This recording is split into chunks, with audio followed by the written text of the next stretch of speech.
বৈঠকের পরে অনর সোমনাথ শ্যাম অর্জুন সিং এর বিরুদ্ধে যুদ্ধ জারি তৃণমূল বিধায়কের। উত্তর চব্বিশ পরগনা তৃণমূলের কোর কমিটির বৈঠক। কোন দলের মধ্যেই বৈঠকে সংসদ বিধায়ক।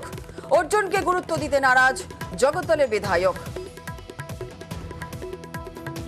ব্যক্তি বিশেষে দল চলে না তৃণমূল কংগ্রেস। দল যেটা বলবে, যাকে আগামী দিনে সেখানে প্রস্তুত করবে, যাকে পাঠাবে তাকে নিয়ে দল করব। অর্জুন বলে আপনার আপত্তি থাকবে?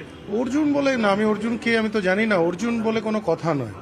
আমি দল যেটা বলবে, যাকে পাঠাবে, যাকে ওখানে বলবে নির্বাচনে দাঁড়াবার জন্য, তার সঙ্গে নিশ্চয়ই সোমনাথ শ্যামও থাকবে, কারণ আমি দলের প্রতীকে জিতেছি। অর্জুন সিং যদি প্রার্থী হন তাহলে আপনারা কি প্রার্থী কে হবে এটা কেউ বলতে পারবে না। যদি আমি কালকে নামও থাকতে পারি, যদির কোনো প্রশ্ন নেই।